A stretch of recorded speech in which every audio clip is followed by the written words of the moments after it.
Bill representing Nick Hartley. And for the Libertarian Party, we have Adara and Nick.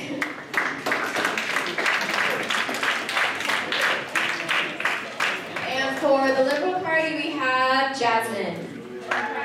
Democrat.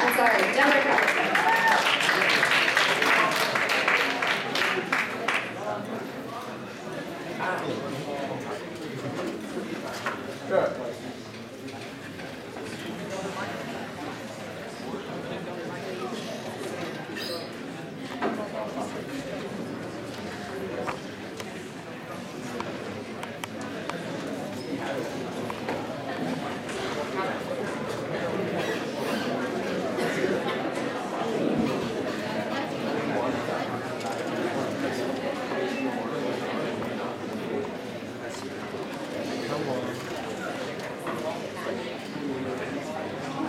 Okay, the first question is going to go to the Republican Party.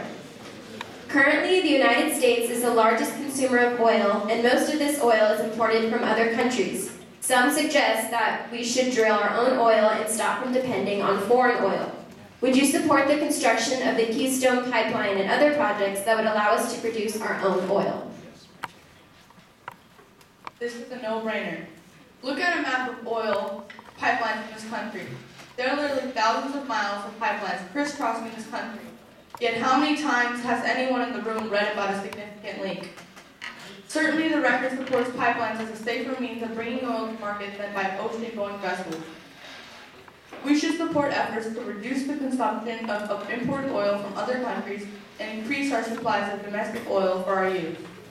I also believe strongly in pursuing all new energy technology.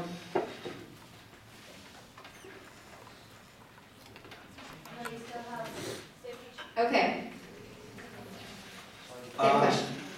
This is an interesting one. I was doing research on it. Actually, not American oil. We're getting it in Canada. Just let you guys know that.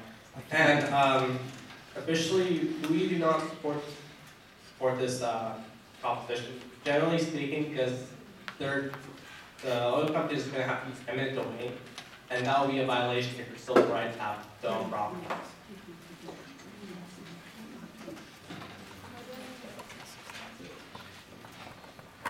President Obama greatly supports producing our own energy, but strongly rejects the construction of the Keystone Pipeline. Obama said that the February 21st deadline set by Congress as part of the 2-month payroll tax cut extension made it impossible to adequately review the project proposed by TransCanada. From his quote, "This announcement is not a judgment on the merits of the pipeline, but the arbitrary nature of the deadline that prevented the State Department from gathering the information necessary to approve the project and protect the American people."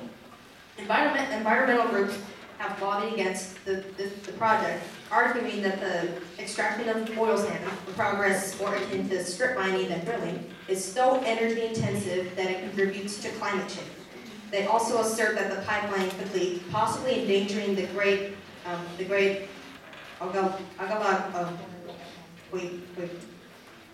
which provides drinking and irrigation water to much of the Great Plains. Next question will go to Nick and Adara. Currently, does anyone want to rebuttal? Okay, next question. Currently, 25% of the children in the U.S. are living in poverty. What specifically would your candidate and party do to see that these children have adequate access to health care, food, shelter, clothing, and education? This was one of these interesting policies. As Ron Paul is for state rights, he wants things like that to remain more as a state-focused product. But one of the more notable things that he's supported was healthcare for women and children, which was extremely important to him, and he do block budget money in order to support certain programs that would end up feeding children. Things like that. Jasmine, you have a question? President Obama passed a bill called the American Recovery and Reinvestment Act, which includes broad investments to alleviate the poverty made worse by the economic crisis. To fight hunger, the act includes a $20 billion increase for the Supplemental Nutrition Assistance Program, otherwise known as food stamps, as well as funding for food bank and the special Supplemental Nutrition Program for women, infants, and children. The act also provides for $2 billion in new neighborhood stabilization programs to help maintain ailing neighborhoods and $1.5 billion in homelessness prevention funds to keep people in their homes or rapidly rehouse them. The act increases job training funds for those who need them most, with $3.95 billion in additional funding for the workforce investment system, which will support green job training, summer jobs for young people, and other opportunities. Marissa, same question. Well, the Romney-Ryan administration has not exactly answered on this topic, but as has been said many times before, that the key to reducing poverty is providing a quality education and job training and make them available for all citizens. We do need a safe net for children in poverty, but we must root out the cause and not just treat symptoms. Does anyone want a rebuttal? Okay, next question. If elected, will you continue the use of drones in Pakistan? Explain the political and military impact of doing so. Jasmine. Drone warfare has been a key feature of the Obama administration's pursuit of al-Qaeda in Afghanistan and Pakistan. The strikes target al-Qaeda suspects who are in very tough terrain along the border between Afghanistan and Pakistan. President Obama said drones had not caused a huge number of civilian casualties, adding that it was important for everyone to understand that this thing is kept on a very tight leash. An Amnesty International statement demanded a detailed explanation of how these strikes are lawful and what is being done to monitor civilian casualties and ensure proper accountability. Our candidate thinks that we should not keep using the drones because they are using up more of our money and making politics a lot harsher back here, and that we should keep a higher hand during these foreign affairs, but also force the non-interventionism because he's very much for that. He thinks that we shouldn't get involved unless we absolutely need to. For those of you who do not know what drones are, they are unmanned aerial vehicles controlled by military personnel at base. These machines allow for additional surveillance to catch who we would perceive as the enemy. While these jet machines are remote controlled, they do have the full capability to let off explosives, killing the enemy. We have to continue to develop healthy international relationships, and drones have been an effective weapon in the war on terrorism. Good intelligence, both technical and human, are critical to ensure that these weapons are used appropriately, so as not to inflame anti-American sentiment through the loss of human life. In other words, we cannot kill civilians and expect to garnish good feelings towards Americans. In the Muslim world, this would do more harm than good. Would anyone like to rebuttal? Okay, Marissa, how do you think your candidate should deal with the Middle East? Syria, Libya, Egypt, and undergoing political change. Should the U.S. get involved in the planning of their government and monitor the democratization of these countries? Why or not? Romney believes that a strong military presence is essential to containing the fanatic terrorists and rogue nations. Of course, military action is the last resort, but if the threat is present, the position of the people is drastically weakened. But I do not think the U.S. should get involved in the planning of government in these countries because of the fundamental cultural differences. Democracy may not necessarily be workable for them, and furthermore, there is ancient history in terms of Christian-Muslim interactions that make trust difficult. Thank you.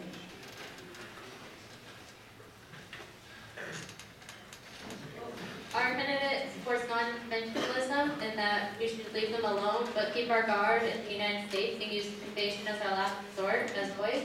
And he believes that going into these countries and helping them out, it'll end up just like Iraq, where we end up doing more harm than good. The Obama administration greatly supports many nations with obtaining their civil rights and achieving democracy. Here are his views on Syria. It is time for the Syrian people to determine their own destiny, and we will continue to firmly stand on their side. The United States have been inspired by the Syrian people's pursuit of peaceful transition to democracy.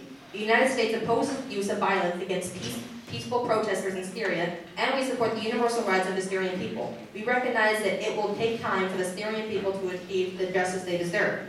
And here's Obama's views on Libya. President Obama led in building an international coalition to protect the Libyan people. The United States saved thousands of lives and stopped Gaddafi's forces in their tracks. When we then supported the Libyan people as they brought down the Gaddafi regime, ending the reign of a dictator who persecuted his people and killed Americans. Going forward, we will continue to support the Libyan people as a friend and a partner as they build a democracy.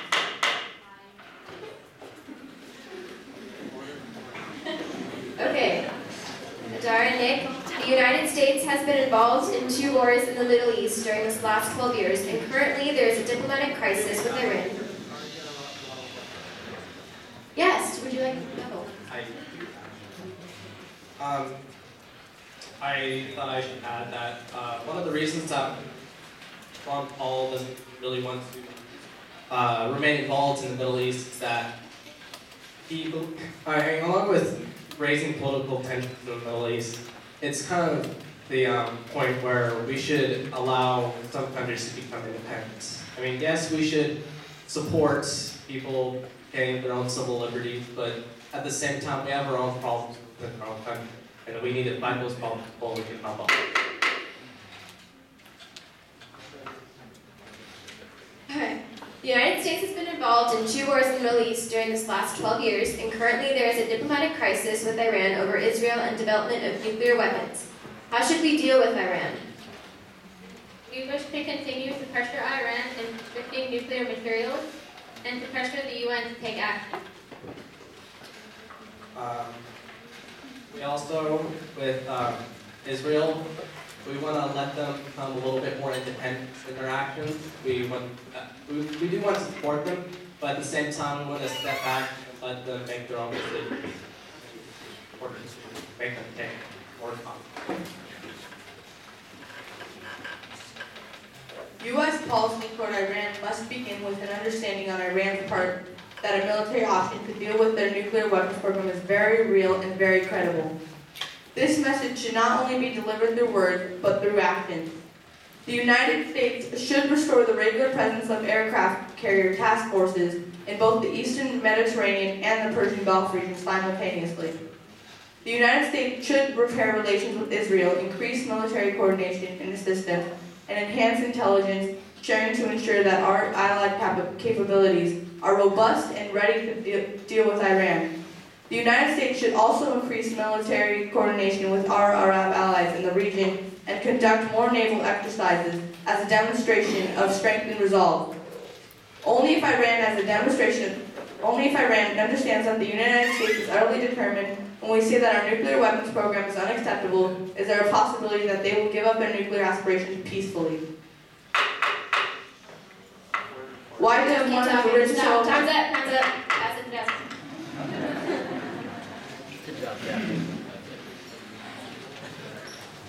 President Obama declared his vision for achieving the peace and security of a world without nuclear weapons, laying out a plan for near-term practical steps to move in that direction. He proposed measures to reduce the number and role of nuclear weapons by those states that already possess nuclear weapons, starting first with Russia and the U.S., to prevent additional countries from acquiring nuclear weapons by strengthening the international non-proliferation regime by holding accountable those states that have violated their obligations, such as Iran and North Korea, to prevent nuclear terrorism by securing vulnerable nuclear materials, strengthening international cooperation on nuclear security, and to develop new mechanisms to support the growth of safe and secure nuclear power in ways that reduce the spread of dangerous technology.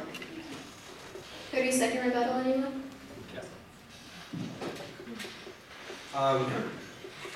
Frankly, Obama's policies are not going to work on such issues because countries aren't going to stop researching nuclear materials just because someone tells them to. We're going to have to maintain some sort of a higher power in order to make sure that other countries don't go to war with us.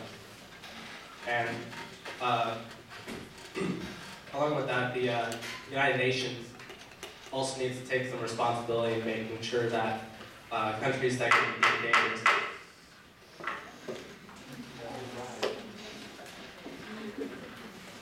Okay. Why is affordable health care important for our nation? How could the Affordable Health Care Act impact all social classes in our society, poor, middle, and the wealthy? It is important to have affordable health care because it helps alleviate the gap in health disparities among different racial and ethnic groups and enhances protections for consumers, which is particularly important for mainly low-income people of color. The Affordable Health Care Act will impact our society for the better. It will provide health insurance to an additional 32 million people. It will allow many to receive quality and more affordable care on a regular basis, as well as proper and timely treatment for chronic conditions. This act is also good for small business. The act makes it easier for them to provide coverage to their employees through small business tax credits.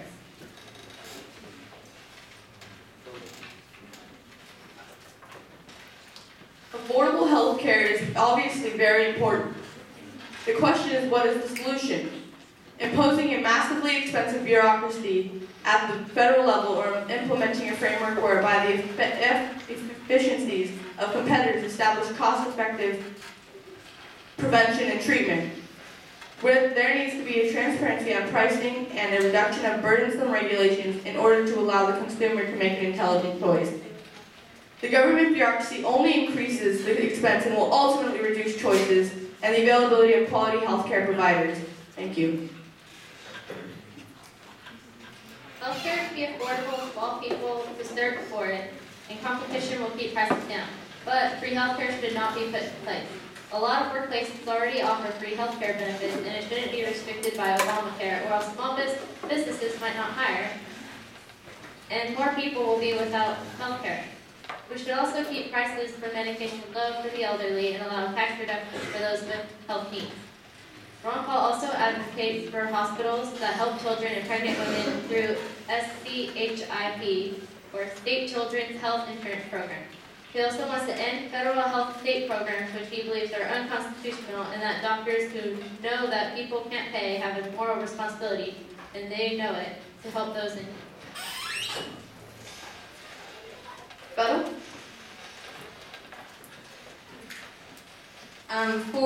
For Mitt Romney's views on healthcare, how he's constantly saying that he wants to repeal Obamacare, even though that Obamacare is actually modeled after the healthcare bill that Mitt Romney passed as Senate as governor of Massachusetts. So you could say that Mitt Romney is actually the grandfather of Obamacare, yet he wants to repeal his own policy.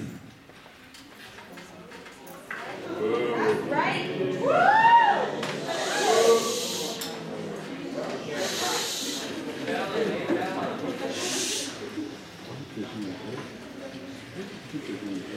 Do you want to have a 30-second rebuttal to that?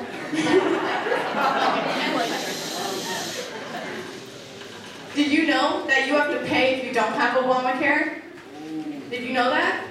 I bet you didn't.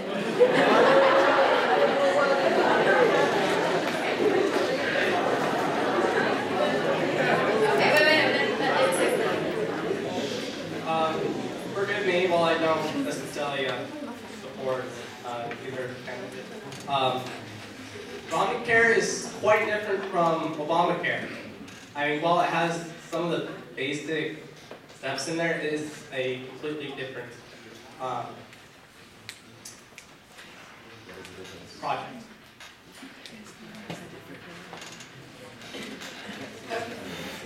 Next question.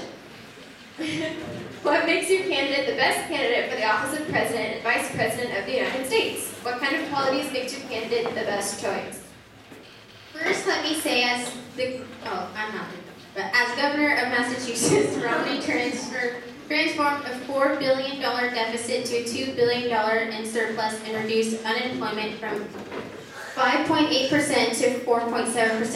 His record speaks for him. He also successfully salvaged many well-known companies from bankruptcy like Staples and Sports Authority. He also saved the 2010 to Winter Olympics. Paul Ryan is a creative thinker who is looking to promote the economic recovery through lower tax rates and reduced government bureaucracy.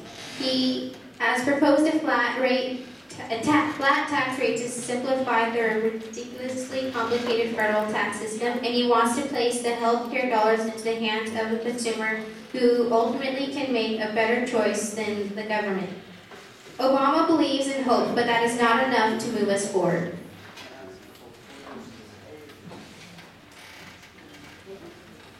President Obama deserves another 4 years in office. He has accomplished so much to make our country even greater. He has instituted enforcement for equal pay for women, saved the auto industry, began withdrawing U.S. troops from Afghanistan, initiated the mission that successfully killed Osama bin Laden, appointed the first Latina to the Supreme Court, Sonia Sotomayor, supported federal funding for extensive stem cell research, and so much more. The First Lady, Michelle Obama, has helped working mothers find a balance between family and employment commitments, provided necessary support for American military families, and encouraged voluntarism in community service. Our VP, Joe Biden, is very outspoken and always stands by Obama every step of his campaign. And his wife, Dr. Joe Biden, enforces her time by helping military families and veterans. These amazing people have shaped America in a way Mitt Romney will never be able to do. And that is why President Obama and VP Joe Biden deserve another term.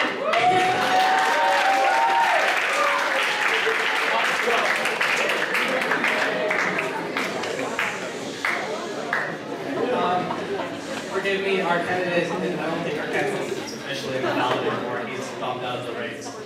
But if he was on the ballot, we should vote for him because he knows what's up. For one, he plans on taking medical reforms in ways that would be productive towards America. He supports small state governments, which would mean that the federal government will have less power. He also supports our civil rights, which are in danger from both political parties. And he plans on providing health care to those who need it, and he plans on budgeting the United States in order to get them out of debt. And that's one of the big issues, that he plans on protecting the American people. He plans on trying to stay out of other countries in order not to endanger American cultural life. Yes. Oh, he's not done. Now you are done. One thing that husband has failed to mention about Obama is that in his first election term that he said that he cut unemployment in half, and since he's been in office, it has only doubled.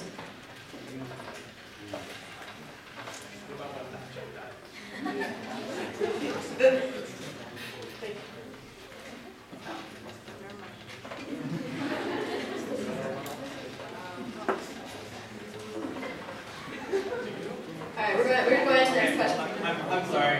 I'm gonna fact check the Republicans here. The unemployment rate hasn't. The unemployment rate is the same as it was during the beginning of fall. The unemployment rate actually went down since the beginning of Okay, next question. We went down 3 points. Oh my God. Alright. You guys, okay. So, Nick and Adara, what is your plan for increasing jobs and employment for Americans? And how long will it take for your plan to make a measurable impact? Ron Paul's plan is to have a free market and less limitations toward businesses and to become more friendly to those who want to start a business in America, because today it is a lot more challenging than it seems. People could have jobs sooner rather than later in a privatized industry. People will more likely have jobs since people will invest in things like energy security and Also with a free market, the less you touch it, the less it's going to fight back. The idea is that if you let people do what they want to do without having so many restrictions, like for example, like California, nobody wants to start a business in California because we have such great restrictions. If you allowed it to have less restrictions, then you're going to get more business opportunities, and people are going to want to start more business and provide more jobs to American people. Not to mention that even though Ron Paul supports the tax reductions, if we're making more money, it'll balance out in the end.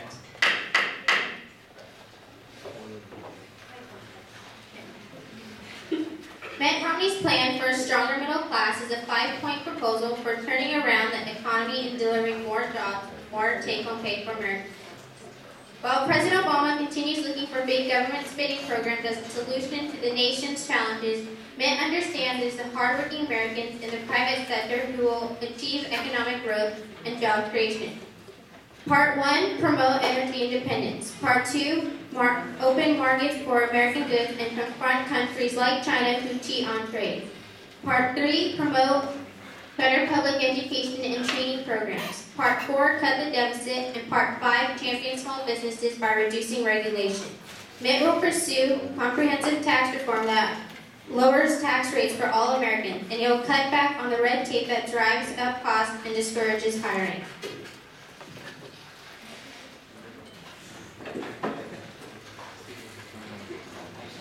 President Obama took office in the middle of the worst economic crisis since the Great Depression, at a time the economy was losing over 700,000 jobs a month, and in the midst of what we know now was the worst 6-month period for GDP growth in over 60 years.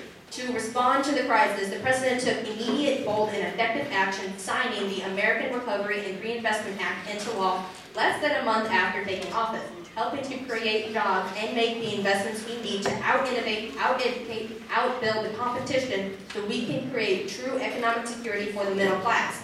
Due to the President's actions, the unemployment rate has gone down from 8.1 to 7.8. And that fact is from the National Conference of State Legislature. As part of an extension of unemployment insurance to prevent 5 million Americans looking for work from losing their benefits. The President's plan includes innovative workplace. Rebuttal? Romney has that 5-point plan, but he doesn't have a plan of how he's going to carry it out. Sure, like everything on there sounds all fine and dandy, but how he's going to do it, we don't know. He hasn't really told us yet.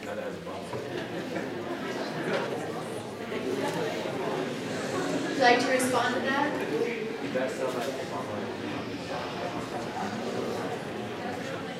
Okay. That's a long story, but and I want to add to what they said because since in many interviews with Paul Ryan, they're always asking, well, what's the math? How does that math add up? Well, apparently Paul Ryan never actually likes to talk about the math because the math doesn't add up.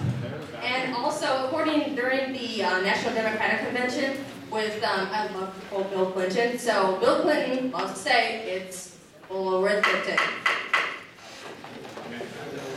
Okay. Quite frankly, yes, Romney's were supported by 5 different sources. 2 of them were from two Romney's blogging-ish things, and none of them were nonpartisan. But on the other hand, Obama doesn't really know how to budget either. He spent more money than both terms George W. Bush. Quite frankly, if we were able to get Ron Paul in office, he would literally cut the budget in such a way that would balance out within a few years. Okay, we're all done with that. Okay. If anyone has any questions in the audience, we can ask those now. Just do.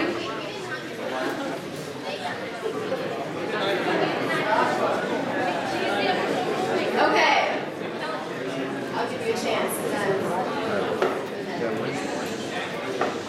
Obama has caused an $18 trillion deficit, which is more than all the past presidents combined, and that's including Bush. Every time he tries to cut it in half, there's always people on his way to stop him. Okay, we have 2 questions we can take from the audience. Oh gosh. Okay.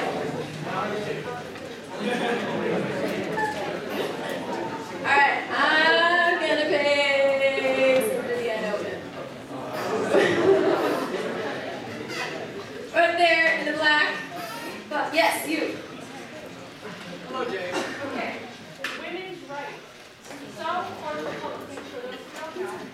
They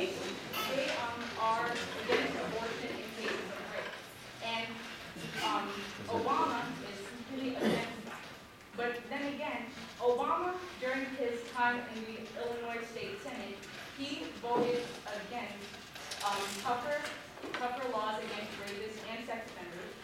So, what? Don't think that's basic. Good. We're gonna have to step in here. Some of these questions may be more for adults to argue. Our students are not gonna be put into this position, so we're gonna have to skip that question. Watch the debate, and yeah, sorry.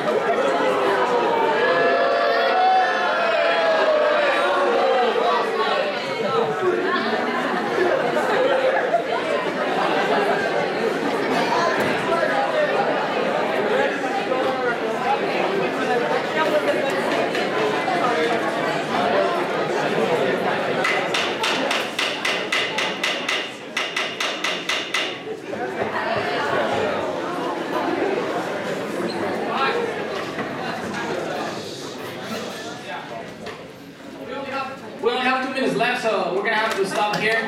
Give a round of applause. They did an awesome